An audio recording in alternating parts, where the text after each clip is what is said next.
Wajah Qin Yichen diterima begitu saja. Tetapi dia mendengar bahwa kedua wajah cantik wanita itu bahkan lebih merah. Dan bahkan leher merah jambu itu kemerahan.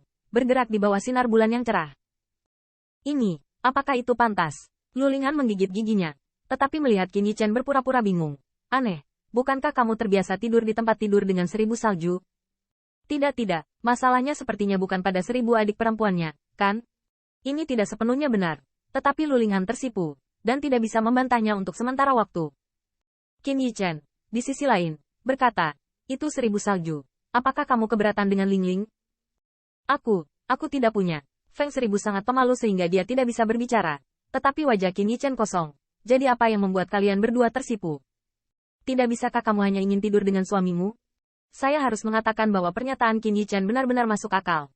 Setelah wanita itu saling memandang dengan malu-malu, mereka melihat Lu Linghan perlahan bangkit. Dan arah yang mereka tuju adalah halaman yang disediakan untuk Qin Yichen. Qin Yichen melihat di matanya bahwa dia tidak bisa menahan senyum. Dia meniup angin dan salju sebanyak 1000 kali. Melihat yang terakhir berjuang untuk sementara waktu, dia hanya membawa kedua tangannya dan mendatangi putri untuk memeluk. Tubuh yang dicintai itu bergetar, tetapi panas dan panas. Sampai 3 orang pergi, Qin Haoran dan pasangan itu berjalan keluar dengan gila-gilaan, melihat ke arah itu. Dan tidak dapat menahan perasaan. Debu, sangat panjang. Bintang-bintang itu panjang dan musim semi sedikit. Hingga tengah hari, Qin Yichen merentangkan pinggangnya dan menatapnya diam-diam di dalam selimut. Matanya malu dan dia buru-buru bersembunyi kembali. Dia tidak bisa menahan senyum. Tadi malam, dia lewat begitu cepat. Tentu saja, cepat bukan berarti Qin Yichen cepat. Tetapi karena dia terlalu agung, dia sepertinya lewat terlalu cepat. Setelah angin berlalu, saatnya mengurus bisnis.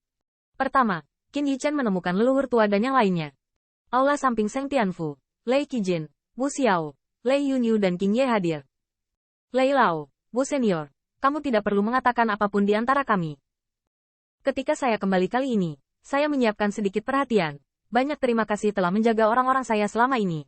Saat berbicara, Qin Yichen mengeluarkan banyak barang, membaginya menjadi 4 dan menyerahkannya kepada 4 orang. Lei Qijin terkejut, dan menatap Wu Xiao, tapi tidak bisa menahannya. Tepat ketika dia melihat sesuatu di dalam, Lei Qijin tiba-tiba tercengang.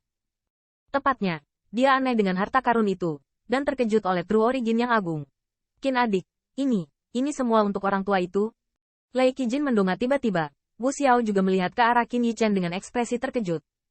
Dalam hal ini, Qin Yichen membungkuk tak tertahankan, tetapi mengejutkan keduanya.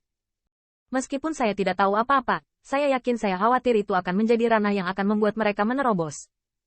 Anda tahu, jalan raya 10.000 etnis daratan rusak dan pembangkit tenaga listrik teratas alam surga tidak dapat dilahirkan. Jadi secara alami sulit untuk membiarkan harta langka yang tak ternilai dan unik yang dapat membantu menerobos alam nyata. Dapat dikatakan bahwa Rezijin tidak memiliki harapan untuk alam surga dalam kehidupan ini. Tapi apa yang disebut, sedikit hati-hati, Qin Yichen membuatnya sangat bersemangat.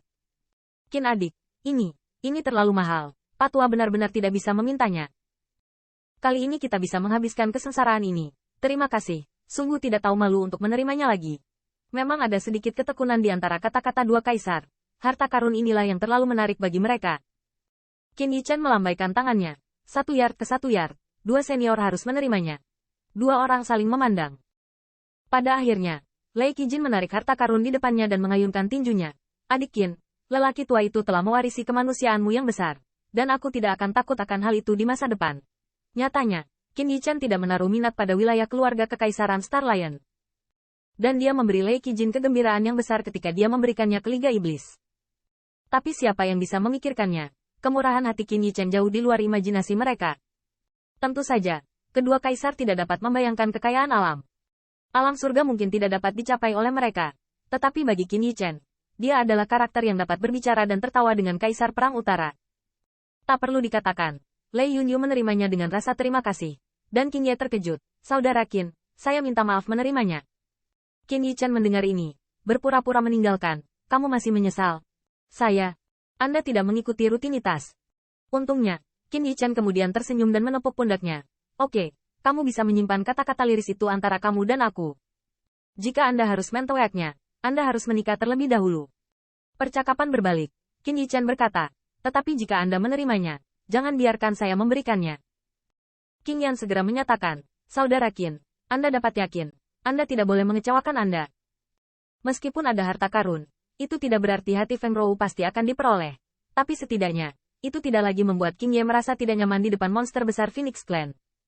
Kemudian, Qin Yichan bergegas ke Seng Tianfu dan memanggil Wuji dan pembangkit tenaga listrik klan lainnya. Crash bang, banyak harta dicurahkan dengan cara ini, yang membuat Wuji dan yang lainnya terpesona. Kuncinya tidak dapat mengenali apa itu, tetapi hanya mengetahui bahwa itu tidak biasa. Dan Qin Yichan tidak ragu-ragu, lansia, Anda melihat hal-hal ini, dan tidak ada yang salah dengan orang-orang yang bekerja keras dan bekerja keras. Untuk pilar teratas ras manusia ini, Qin Yichan mempercayai mereka dan memberi mereka tanpa khawatir. Kali ini, Qin Yichan tidak memberi mereka kesempatan untuk mengelak sama sekali, dan langsung menemukan alasan. Hanya Wuji dan yang lainnya yang berada di tempat mereka, diserang oleh True Origin yang agung, dan mereka merasa seperti sedang berputar. Hal ini, saya khawatir pencarian 10.000 benua etnis tidak sebanding. Jika Lei Qijin dan yang lainnya ada di sana, itu akan mengejutkan, karena harta Qin Yichan untuk Wuji jauh lebih baik daripada mereka. Tetapi bahkan jika mereka tahu, mereka tidak akan mengatakan apa-apa. Lagi pula, itu semua adalah klan Qin Yichan. Mengapa tidak mengurusnya? Berdiri di luar rumah, pikir Qin Yichan dengan tangan di punggungnya. Setelah memecahkan bahaya tersembunyi dari Mo dan Star Lion Imperial Family, dia masih memiliki beberapa perasaan peristiwa besar.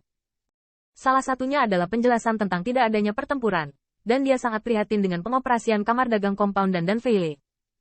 Namun, masalah ini melibatkan banyak hal. Tidak 3 kata dan 2 kata dapat menyelesaikannya. Atau menunggu sampai Ye Liangchen bebas. Lagi pula, aku lembut tadi malam. Liangchen juga anggota keluarga. Hanya saja gambarnya terlalu indah. Qin Yichan masih tidak membuat dirinya bersemangat. Yang kedua adalah bertemu Xiao Linger dan mengunjungi Spirit Rache. Sejak kemarin, Qin Yichan telah mengetahui dari Lulinghan bahwa Xiao Linger telah dibawa ke Spirit Rache. Pasti ada yang salah dengan Gelao, dan Qin Yichan tidak akan mengkhawatirkannya. Ayo tunggu sampai kita selesai, dan pergi ke Spirit Rache. Setelah berbisik, mata Qin Yichan penuh martabat. Yang terakhir juga yang paling penting bagi ras manusia, yaitu, tanah kejahatan.